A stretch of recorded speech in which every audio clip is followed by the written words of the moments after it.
welcome to the Kink Perspective. My name's Chris. I'm a psychotherapist and consultant. On today's show, I want to go into the captivating and wonderful world and take us on a little bit of an exploration through a phenomenon that really does touch our daily lives in more ways than anyone can probably realize. What am I talking about? Today I'm going to be talking about hypnosis, more so even erotic hypnosis that is used in the BDSM lifestyle.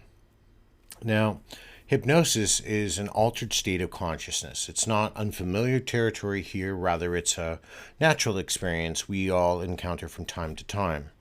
In this state, our attention intensifies and our subconscious mind becomes more receptive to suggestion, while most associate with hypnosis with intentional induction or the showmanship on the stage where they're, making people pretend they're giraffes or football players, whatever the case may be. Today, I really want to focus in and broaden that perspective a little bit. I want to dive into the nuances of hypnosis here, and not just as a purposely induced state, but as some of the natural occurring aspects of our consciousness. I want to talk about, I want to really have an understanding. I want to talk about I'm going to be talking about post-hypnotic suggestions, psychological aspects here. I'm going to be talking about ethical considerations. I have some case studies I want to talk about, uses in the lifestyle, and so on and so forth. I really would like to give this a well-rounded discussion here. I really want to kind of try to do the best I can to kind of talk about this and get this out there, and so we can understand, because there is quite a few people in the hypno-kink arena and other people who see hypnotherapists. Nothing what I'm saying today is going to be disparaging of either the professions, which has some psychological uses to it, or those who explore it. Today I'm just offering you a different perspective of it. I'm talking about some things that happen in it, and people have said, oh, there's no case studies, there's no criminal cases where hypnosis has been, well, that's not true either. I'm going to bring those up today. So we're going to talk quite a bit about hypnosis here, and I want to give you a little bit of positive and the negatives of it, and kind of give our understanding a little bit more of really what hypnosis is. So let's start with really defining it.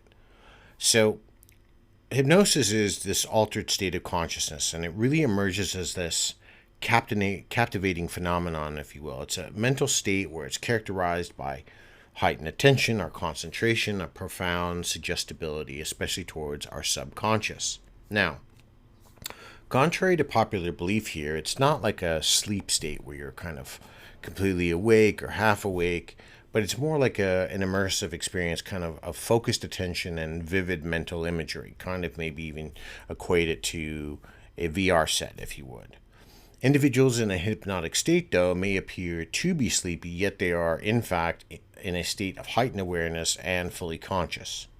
Now, there are different types of hypnosis here, and the range of hypnosis encompasses various forms, and each one's offer a distinct pathway to this altered state. There's guided hypnosis, which employs tools like recorded instructions and music, often found in online platforms or mobile apps.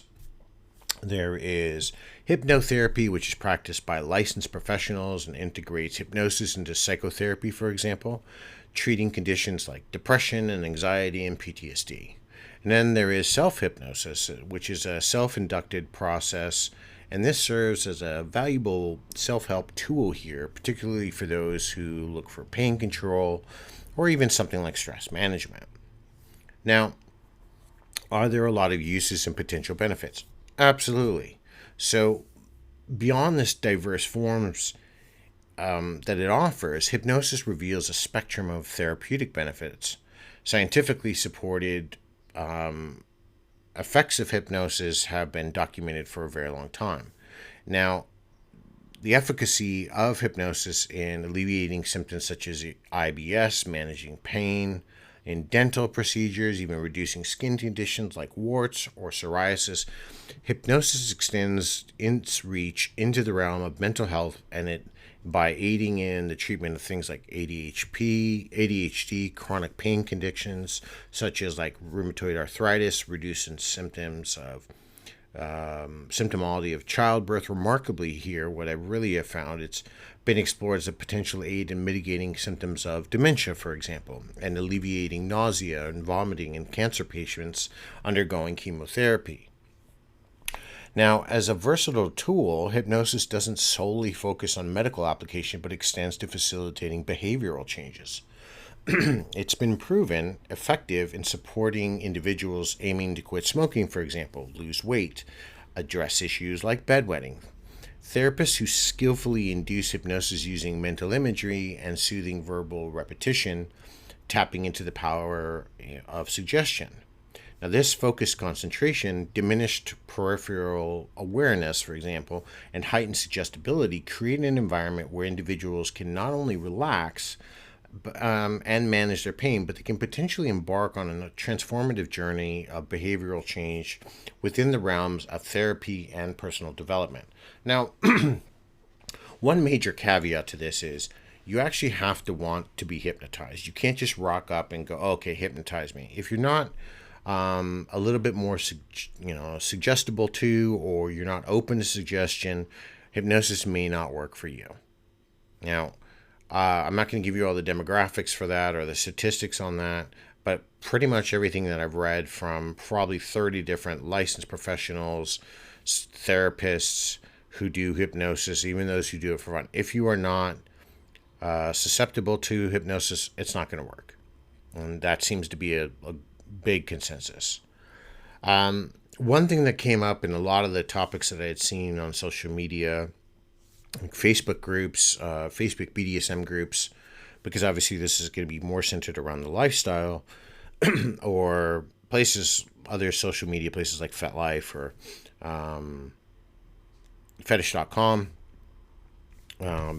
alt.com, were post-hypnotic suggestions. And what they are, can they be done, is it even possible? We're not telling people to go murder someone or commit crimes. Oddly enough, though, there are some case studies out there, and I found them, and they're all over the world, from Denmark, places in Europe to South America to the United States. So what is a post-hypnotic suggestion? So let me break this down for you. It's the instructions mean literally post, so after hypnotic, it's the sleep-induced state suggestion of something to be done or a trigger to be carried out after the hypnotherapy session is over. Now, in essence, these are specific directives provided during a hypnotic state to influence the behaviors or the decision in the client's normal daily life. For example, a hypnotherapist addressing a weight loss concern might embed a suggestion that every time you feel like a piece of cake or some ice cream or Coca-Cola, you're going to feel like drinking water instead. Now, this suggestion, when executed effectively, can lead to instinctive choices aligning with the suggestion, such as choosing water over sugary foods or unhealthy foods, and even after the hypnosis session is over, right? So it's ethical, it's on the up and up, it's something that's going to be helpful. Now, the duration here and how they go about it. Now, under hypnosis, individuals become more susceptible to direct suggestions and alternative perspectives. Post-hypnotic suggestions here are implemented within this trance-like state directed towards the subconscious part of the person's mind. Now, once the session concludes, these suggestions become intrinsic to the individual's decision-making process in their daily life. It's kind of akin to a subtle automatic voice in the back of your head guiding your actions in specific tailored situations. Now, the duration of the post-hypnotic suggestion varies from person to person and depends on the skill of the hypnotist themselves. Ideally, a well-implemented suggestion would last as long as the client consciously allows it to remain true within their mind. So how do we go through this whole action, and what is it all about? The magic behind the post-hypnotic suggestion lies in the ability to tap into the automatic decision-making process, much like how people imagine or people may automatically turn to junk food when they're feeling sad. Post-hypnotic suggestions here, embedded inside of our subconscious, lead to automatic and conscious execution without second thought. This creates an automatic pattern or decision-making process in the individual's daily life. Now, are there therapeutic applications, and what's the versatility? So, therapeutically, post-hypnotic suggestions prove highly versatile, and they're applicable to a wide range of issues of areas of self-improvement, from addiction treatment, where suggestions replace habitual substance use with alternative actions, to stress management, using suggestions that prompt calming actions during the stressful moments, and even for sleep-related concerns, where suggestions induce drowsiness upon touching the pillow. Each one of these types of suggestions are powerful tools for overriding negative patterns and introducing new positive patterns into a person's daily life. Now, are there any ethical considerations? And it's kind of something that I was like mulling over, and I was looking, and most everybody said, well, you got to do this ethically, find somebody who's licensed to do this, you don't want to, whatever. There's no concern, like if you're at a party and somebody's doing this and then something happens to them, that you're just going to be in this forever trance being suggested to.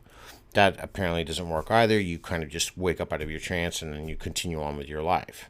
Now, while post-hypnotic suggestions here offer a potential and potent therapeutic tool in their capacity, their use does raise an ethical consideration. Now, the hypnotist holds an awful lot of responsibility to ensure that the suggestions align with the client's well-being and are in line with the ethical standards. And the impact of the suggestions on an individual's daily life underscores the need for ethical guidance inside of the implementation of all of these things. And so that's really kind of quite key to keep in mind. Now, one thing is, I saw a lot in a lot of forums, from anywhere from like Reddit to, it's not possible to do something, or you can't hypnotize people and commit crimes against them or have them commit crimes. Well, I found 2 cases of criminal misuse of hypnosis. And by the way, when I just say 2, there was it didn't take me very long to look into it. But I found 2 specific cases of criminal misuse of hypnosis and sexual assault, for example. And in these recent cases, the misuse of hypnosis came into light, and it showcased disturbing instances where individuals were in positions of trust, and they exploited their skills for, nefarious reasons. And that's just the easiest way. So the first one was an attorney in Elra, Ohio, and this gentleman's name was Michael Fine. Now, he faced 29 felony charges after a 9-month investigation revealed that accusations against him hypnotizing clients for his own sexual pleasure. The indictment at the time listed 6 victims who reportedly being sexually abused from 2013 to 2014. His MO involved embedding post-hypnotic suggestions during sessions, leading to lasting effects on the victims' their daily lives. The allegations included instances where he used sexually explicit language during phone calls, blurring the lines between legal discussions and inappropriate behavior. By the way, can't remember if I completely remember, but he was an attorney. Now, this case underscores the potential dangers when his hypnosis is misused for personal gain. Now, there was another one. This was a professional named James Graham. He was a professional hypnotist. In this distressing trial, James Graham faced charges of sexual assault and uttering death threats involving two female complainants. The allegations spanned from 2016 to 2018, with the victims describing disturbing incidents during their interactions with him. One complainant suggested that hypnosis might have played a role in her blanked memory, indicating a potential avenue for abuse. The trial revealed a pattern of troubling behavior, including non-consensual episodes and threats. Such cases here, like these, highlight the vulnerability that people may face when they seek assistance from professionals who might misuse their hypnotic skills, leading to physical or psychological harm. Now, these incidents underscore the importance of the ethical considerations and the need for stringent guidelines, which are, for the most part, in place in practices of hypnosis. Now, while hypnosis can be a valuable therapeutic tool, there is a potential for misuse. There's a potential for misuse in a lot of any position of power that somebody holds, whether that's them being an attorney, a doctor, a psychologist, a psychiatrist, or a hypnotist, or anything else along the way, right? And I'm not here to say that there's anything wrong with hypnotists or that they're all doing this. I'm not. That's not what I'm saying. I am saying, though, that there are cases of criminality or misuse of hypnosis has occurred, and people are being tried for it. These cases here serve as a reminder there needs to be some vigilance and ethical standards within this field of hypnotherapy that does hold them to a standard like it holds everybody else. It doesn't detract, the practice doesn't detract from the person. So if a person's doing a bad thing, we blame the people, we don't blame the practice, right? So how does all of this maybe even apply inside of the community? Pardon me. So within our world of BDSM and the lifestyle community, the utilization of hypnosis introduces this blend of suggestive power over and inside of our dynamics, and they open up the avenues for unique and intimate experiences, right? It really allows us to take our dynamics potentially into a different light. So some of the applications here would be becoming, we can use it as a potent tool for conditioning and enhancing some of our experiences. Now, one of the intriguing things that I read involves the conditioning of partners, which allows actions such as experiencing orgasms on command or assuming specific positions triggered by a verbal cue. Now, in psychology, we typically learn this what we call through operant conditioning, right? We reinforce an idea, we reinforce a notion, we reinforce it over and over, and there might even be a rewards-based system. And then once we have the condition has been met, then we effectively use it and try it out. Orgasming on command, I remember 20 years ago, that was the thing that somebody that I had met, that there was a dynamic couple, that her dominant, he had said that he had trained her over the years to eventually be, to orgasm on command. And, but my question, and when I did my episode on operant conditioning, is what happens if a relationship ends? How do we actually go through the deprogramming process? And that would probably be one of my bigger concerns coming into the lifestyle. That now, while this conditioning is expedited through hypnosis, it does really establish a deeper connection because we're talking about trust, and it can magnify or dampen sensations. It can intensify the pain of a whip or a crop, or render someone speechless or immobile, limited only while there's only limits to our imagination, our creativity. Again, we have to come back to some of the ethical considerations. Now, I don't know how much negotiation is happening inside of the hypno community, or the hypno fetish community within the subcontext of the lifestyle. But for me, when I'm looking at people doing these things, we are talking about potentially post-hypnotic suggestions that are done through by operant conditioning or experiences. It's not unlike what's going on. But what happens if the dynamic ends? How do you deprogram? And honestly, going through deprogramming actually has to be done by a specialist, usually by a clinical psychologist. So it's worth, if you're getting into this world, to consider that. How, if a dynamic ends, maybe that's one of the things you're going to negotiate and talk about. How are you going to deprogram me once I've been programmed for all of these experiences, and then our dynamic ends? How am I going to get this out of me, right? And we really need to consider these things.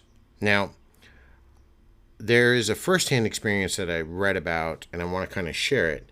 And this narrative here sheds light on the practical integration of hypnosis and BDSM dynamics. And I don't want to be overly critical about all of this or say it's some falsehood. Because again, hypnosis doesn't work on everybody. Now, the way that I read the story was the people were initially wary of hypnotism. One of the individuals inside of the dynamic discovered its kind of potential within a MS style relationship. Now, the emphasis was on the master's voice to become the pivotal. It was the pivotal point for successfully using hypnotism to relax and alleviate the self-consciousness during the scenes with their slave. Now, the guided sessions involving a candle in a dim room facilitated a trance-like state with a very monotoned music playing in the background on a repetitious scale. And then there was a solid beat that was going on a timed rhythm. So all of this became, again, quite operant conditioning. And the person, the S-type, ended up reporting they felt akin to what we would all think of subspace to be, where the submissive remained fully conscious but aware and was deeply relaxed. Now, within this trance, the master set the stage for scenes and described the characters and the attitudes and the scenarios that we're going to do. The eventual return to the normal state post-scene ensured a very gentle and slow release, and it prevented the submissive from feeling abruptly pulled out of the subspace and snapped back into reality, and then whatever emotional issues might arise from that. It prevented that from occurring.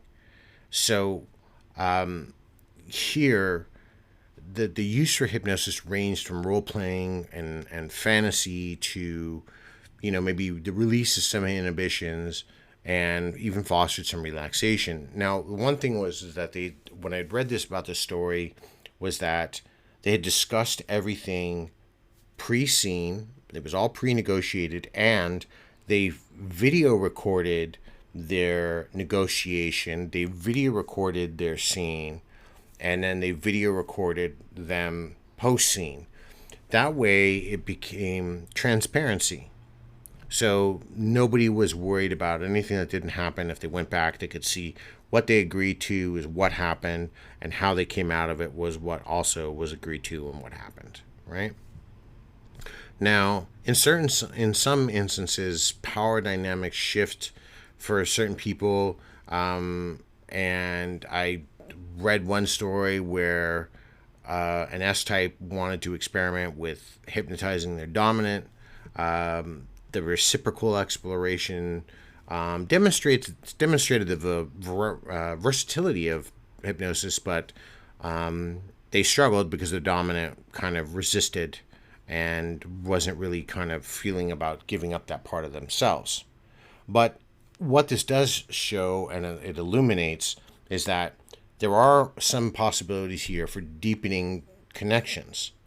We are talking about, I think, one aspect that I can highlight, that we're talking about deepening connections and shared and enhancing experiences and pushing boundaries on a level that, again, might be close to an MS level or an SM level, because we're really talking about placing massive amounts of trust in somebody that there isn't going to be any harm or discomfort or anything like that. Now, with that said, I do want to cover some of the potential dangers, because I feel if we're going to have conversations about things and we're going to talk about the good, we also need to cover the bad, because we can't have everything isn't always hunky-dory inside of the lifestyle. We're not going to just, oh yeah, grab my belt, I'm going to smack you in the ass, and we're good to go. It doesn't work that way. And we're all consenting adults. We should be understanding that if we get involved in something, there are risks. There are always inherent risks. We need to calculate our inherent risks. We need to have as much information on whether we decide to proceed or not proceed, then that choice remains with us. So, potential dangers.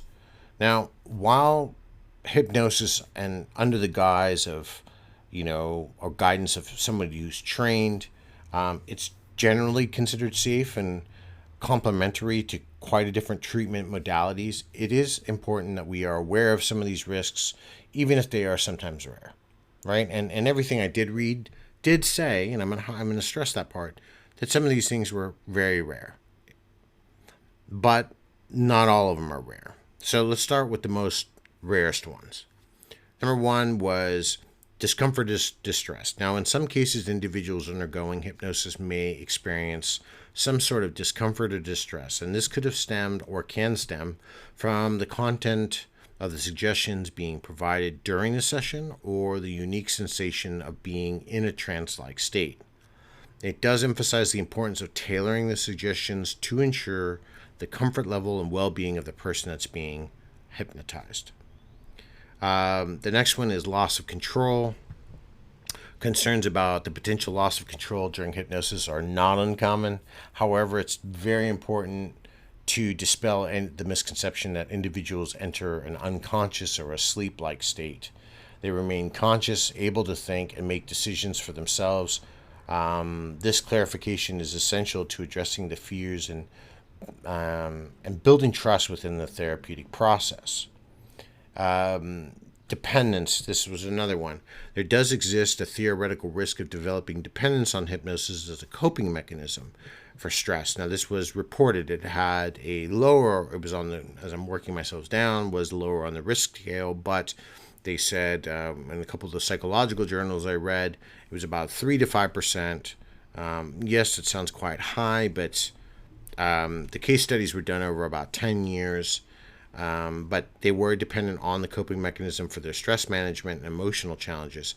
This emphasized the need for a comprehensive approach to mental health, not just relying on one technique, but we're not relying on a multitude to kind of get people through certain phases. This also ensured that individuals learn different coping skills rather than relying solely on one thing, such as hypnosis.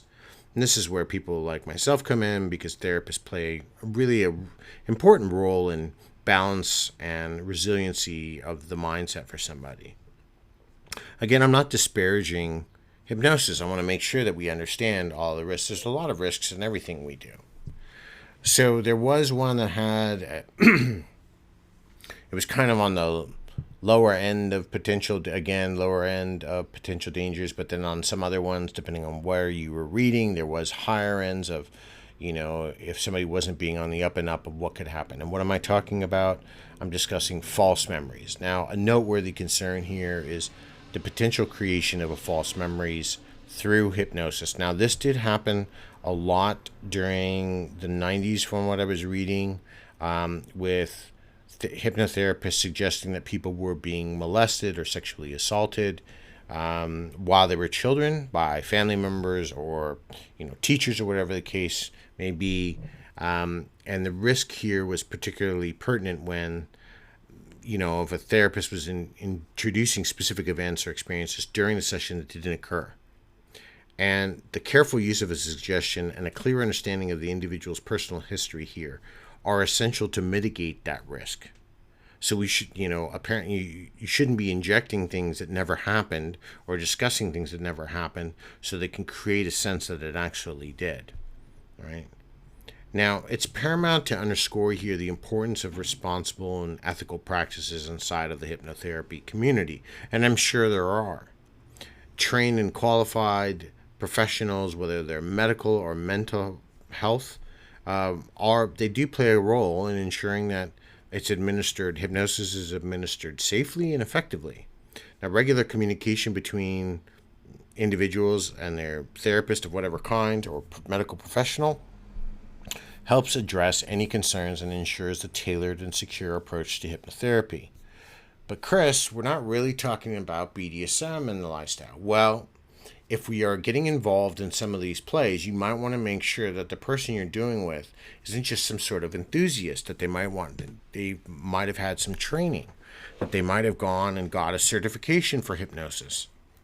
Why would that be important? Well, that's kind of like going to someone who says they're a mechanic but's never really fixed a car. You're going to drop your, $50,000 car off and then hope to get it right? right? Because that's all you're doing.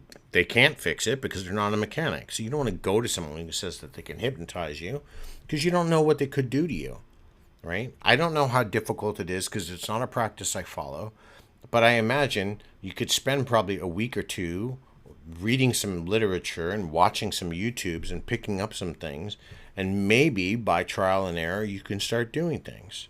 Now, I'm not going to say that these people are acting in bad faith, but I don't necessarily know if they're acting in the best of faith. And that's something we need to keep in mind. And when we're talking here about erotic hypnosis, so we're heightening these states of either pleasure or pain or hurt for a hobby that we do, we want to make sure that we're doing this with an individual we can trust. And we're doing it with somebody who's going to have the best intentions all the way around for themselves and their play partner. I didn't want to get away without mentioning some of the psychological effects, right? So one thing here was hypnosis is often, as Hollywood does or the media does, is quite misrepresented. Most of the time it's for a mere form of entertainment.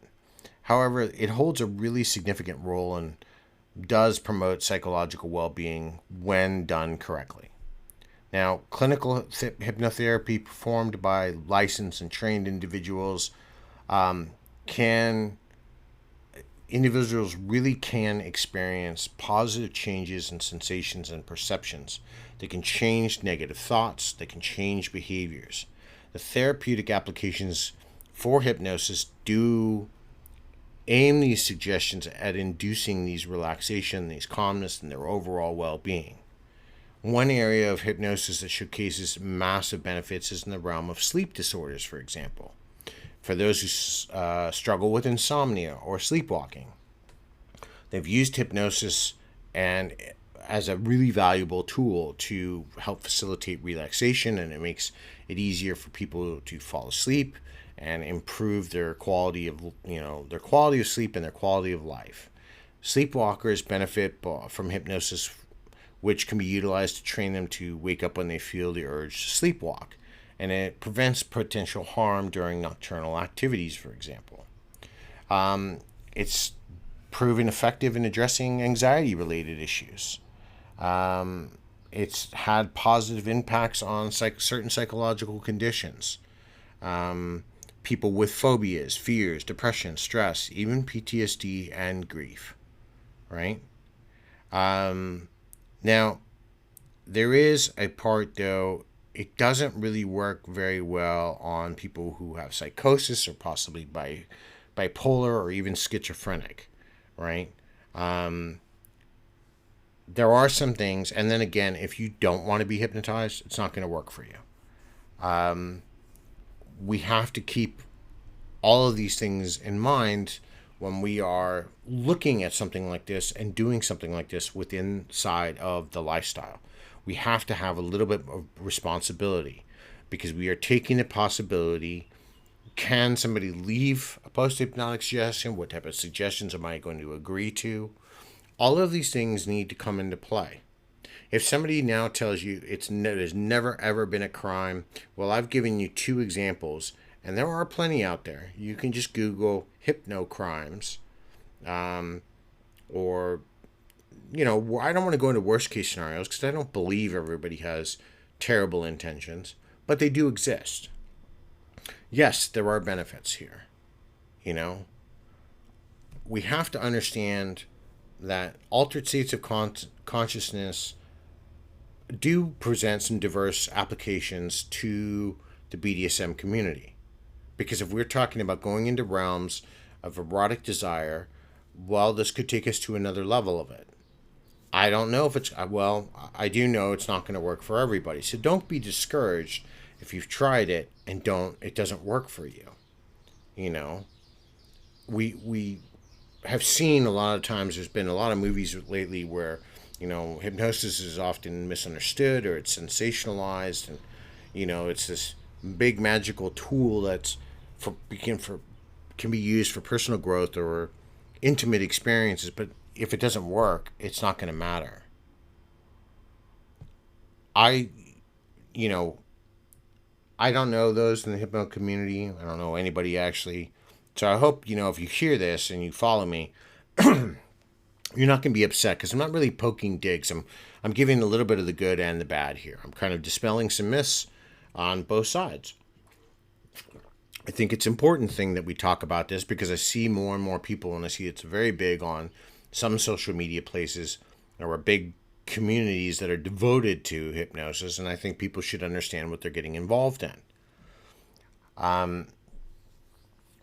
So yeah, I've attempted to be hypnotized. It doesn't work on me. Like, I don't do well to those types of slight or light suggestions. I definitely have never had a post-hypnotic suggestion.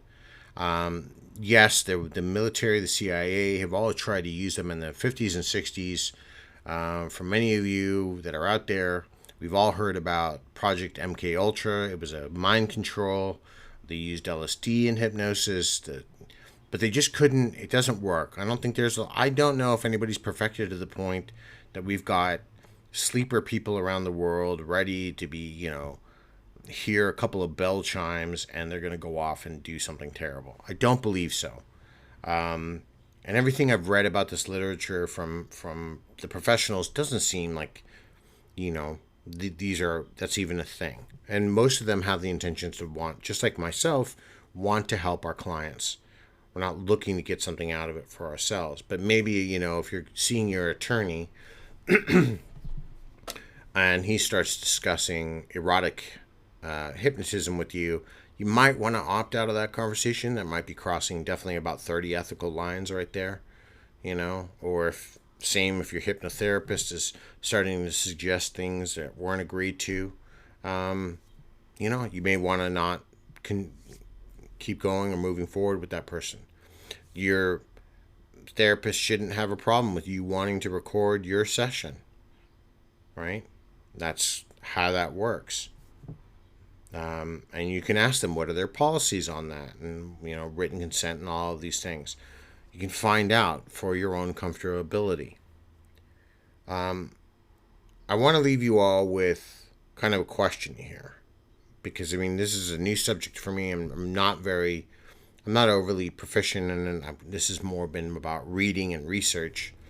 How might hypnosis enhance or transform your experiences within the lifestyle?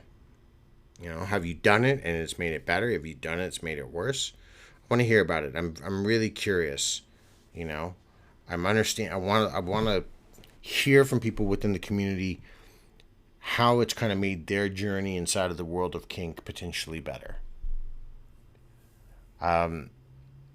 If this is the first time you're listening to me and you're following me on Spotify, please, like, subscribe, yada, yada, yada, all that type of stuff. Rate my show 5 stars so other people can find it. I can keep the show for free for now. So I can keep doing this and bringing out all of this information for all of you. Really would appreciate that.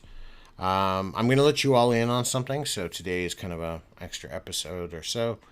I'm doing something new. Yeah, I've already got my book out there. I'm working on getting the hard copy that should be done soon.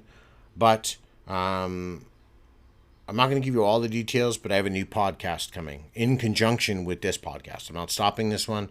I'm going to be doing a second one that is going to center on BDSM strictly, but it's going to go into a completely different direction. I will, as I get it closer and ready to launch, I will start providing more details for that. And I'm really hoping that'll be, more enticed for the community, and we'll kind of go from there. So let me know what you thought about today's show. I'd really like to hear about some people's maybe experiences with hypnosis inside of the community. Any experiences or, any anecdotes you've got. I'd love to hear about them. Let me know in the comments below. Until next time, everybody, be safe, stay cool.